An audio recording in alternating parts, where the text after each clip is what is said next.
4 लेन मुद्दे को लेकर कांग्रेस नेताओं ने भाजपा महामंत्री रणवीर सिंह निक्का का किया विरोध। कहा, चुनाव नजदीक आते ही लोगों को गुमराह करने का काम कर रहे निक्का। मेडिसिन फाउंडेशन संभालेगी हिमाचल में 108 और 102 एम्बुलेंस सर्विसेज। 80% स्टाफ पहले का ही एम्बुलेंस सेवाओं में देगा अपनी सेवाएं। फाउंडेशन ने आज गाड़ियां की अपने हवाले। जोगिंद्रनगर में आधी रात को फिर आग का तांडव। 25 लाख की संपत्ति जलकर राख। शॉर्ट सर्किट से बढ़ गए हादसे। आधी रात को हो रही आग की घटनाओं से दहशत का माहौल। और मंडी जिला में लॉकडाउन के हक में नहीं है लोगों का कहना, पूरी तरह से ना लगाया जाए लॉकडाउन। उधर शनिवार को मंडी जिला के सरकारी कार्यालय रहे बंद, दुकानें रही खुली। नमस्कार, आप देख रहे हैं आज 24x7। मैं हूं जनीशा। पठानकोट मंडी 4 लेन मुद्दे को लेकर कांग्रेस नेताओं ने भाजपा महामंत्री रणवीर सिंह निक्का का विरोध किया है। कांग्रेस नेताओं का कहना है कि भाजपा महामंत्री आज 4 लेन मुद्दे को लेकर बयानबाजी कर रहे हैं, जबकि उन्हें यह नहीं मालूम कि केंद्र में उनकी सरकार ने ही यह सर्वे करवाया था। उस समय रणवीर सिंह निक्का ने कुछ नहीं कहा और अब चुनाव नजदीक आते ही लोगों को गुमराह करने का काम कर रहे हैं। पठानकोट मंडी 4 लेन मुद्दे को लेकर कांग्रेस नेताओं ने भाजपा महामंत्री रणवीर सिंह निक्का का विरोध किया है। कांग्रेस नेताओं का कहना है कि 2017 में प्रदेश में भाजपा की सरकार बनी थी। उस समय रणवीर सिंह भाजपा महामंत्री थे और खुद को सांसद शांता कुमार का करीबी मानते थे। उन्होंने कहा कि रणवीर सिंह बताए कि पिछले 4 वर्षों में 4 लेन प्रभावितों के लिए उन्होंने क्या किया। उन्होंने कहा कि आज वह कांग्रेस जिलाध्यक्ष अजय महाजन पर 4 लेन प्रभावितों की अनदेखी का आरोप लगा रहे हैं, जबकि सच्चाई यह है कि महाजन ने ही पिछले 4 वर्षों में 4 लेन प्रभावितों की आवाज उठाई है। जिला के महामंत्री निक्का जी ने प्रेस वार्ता कुंडवाल में की थी। उन्होंने 4 लेन के बारे में जो जिक्र किया, उनको यही मालूम नहीं था कि सेंटर में भाजपा की सरकार थी। उन्होंने ही सर्वे करवाया और ये यहाँ जिला के महामंत्री थे और 16 और 17 में सर्वे और 17 में ये बीजेपी की सरकार आ गई।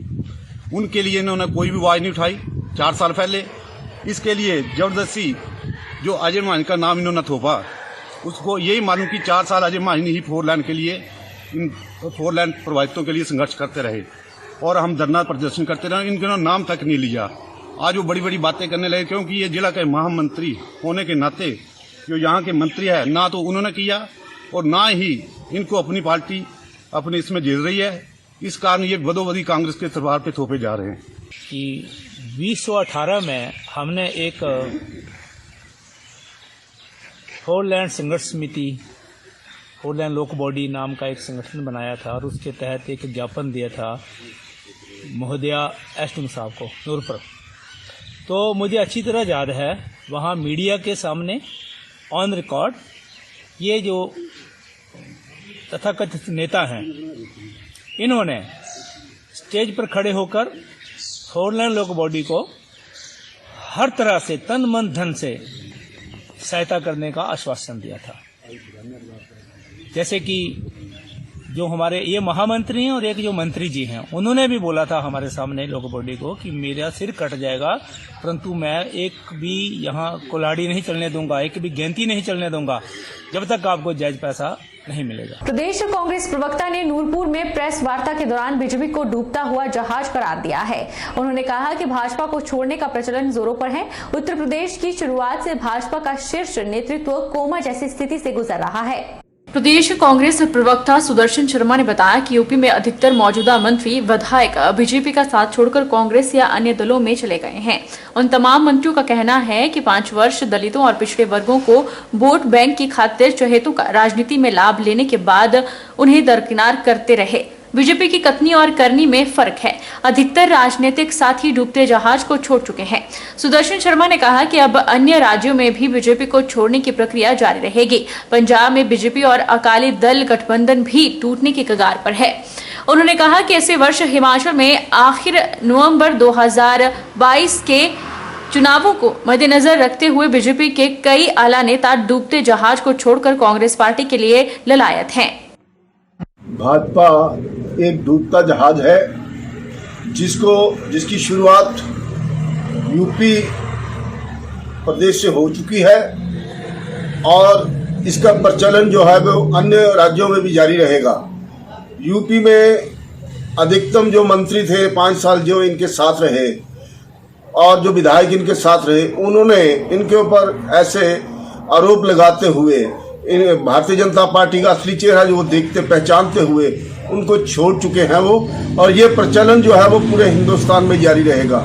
ये मैं तो भारतीय जनता पार्टी को एक डूबता जहाज बोलूँगा, क्योंकि इसमें जितने भी जो नेतागण थे जो सुरक्षित अपने आप को नहीं मान रहे थे, वो अन्य दलों में चले जा चुके हैं। कांग्रेस और अन्य दलों में वो अपना भविष्य समझते हैं। और हिमाचल प्रदेश की बात है, हिमाचल प्रदेश में जो आजकल इसका चला हुआ है अपना सदस्यता अभियान जो चला हुआ है, उसमें जो मैंने लोगों का जो आम जनमानस का जो जोश देखा है, उत्साह देखा है, उससे हमें बहुत खुशी हुई है। और ये श्रेय जो है वो हमारे शीर्ष नेतृत्व जो राष्ट्रीय नेता हैं, जो हमारे हिमाचल प्रदेश के जो शीर्ष नेता हैं, उनकी लोकप्रियता को जाता है।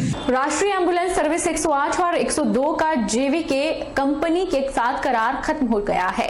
सरकार द्वारा बिहार जैसे बड़े राज्य में कार्य कर रही कंपनी मेडिसिन को हिमाचल में इस राष्ट्रीय एम्बुलेंस सेवा को सुचारू रखने का जिम्मा सौंपा है, जिसके लिए आज औपचारिकताएं पूर्ण कर ली गई। मेडिसिन फाउंडेशन ने आज गाड़ियां अपने हवाले कर दी। मेडिसिन फाउंडेशन हिमाचल में 108 और 102 एम्बुलेंस सर्विस संभालेगी। 80% स्टाफ पहले का ही इन एम्बुलेंस सेवाओं में अपनी सेवाएं देगा, जबकि 20% स्टाफ को अभी तक कोई लेटर कंपनी द्वारा नहीं दिया गया है, जिससे वह अपने आप को ठगा सा महसूस कर रहे हैं। 108 के ईएमटी पूजा और पायलट मनीष ने कहा कि उन्होंने इतने वर्षों तक 108 में सेवाएं दी, लेकिन उन्हें कोई लेटर नहीं दिया गया है। उन्होंने सरकार से मांग की है कि सरकार उनकी ओर भी देखे और उनकी सेवाओं को भी सुचारू रखा जाए। सभी कर्मचारियों ने सरकार से भी आग्रह किया है कि जेवीके कंपनी आज ही उनकी बची सैलरी और शेष इंसेंटिव अदा करे। आगे देखते हैं कि क्या आगे वो हमें रखते हैं कि नहीं रखते। वैसे तो हमारी लोकेशन में 2 है, ईएमटी और पायलट, जिनको नहीं ऑफर लेटर मिला है, बाकी सभी को ऑफर लेटर मिल गए हैं। ओनली फॉर सैलरीज ही मिली है हमें, जो मतलब हमारी जो महीने की सैलरी है। बाकी जो दिन लगे हमें उनका कोई भी अभी पेमेंट नहीं मिली है, उसका कोई अभी तक वो नहीं है, बेनिफिट नहीं अभी कोई भी मिला हमें। इंसेंटिव कुछ नहीं, कोई एरियर नहीं मिला है हमें। नई कंपनी ने टेंडर लिया है, उसमें भी उन्होंने 80 और 20 की रेशो से पुराने बंदे रखे हैं, जिनमें कईयों को लेटर दिया, कईयों को नहीं दिया गया है। तो इसमें कंपनी का क्या ये है कि कोरोना काल में जो काम किया है उसका तो कोई मतलब ही नहीं बना है कि गाड़ियाँ, जब हम गए थे इंटरव्यू के लिए तो उन्होंने बोला कि गाड़ी हैंडओवर नहीं है।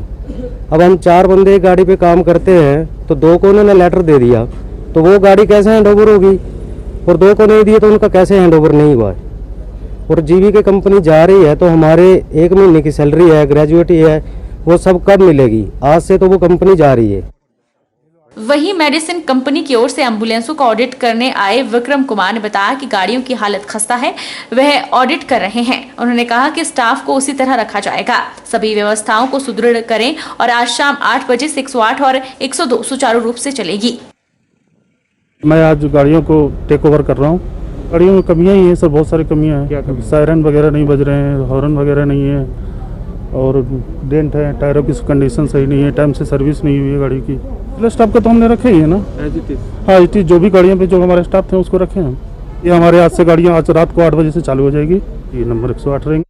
निश्चित तौर पर देर से ही, लेकिन सरकार ने हिमाचल में राष्ट्रीय एम्बुलेंस सेवा 108 और 102 से जेवीके कंपनी का पीछा छुड़ा ही लिया है।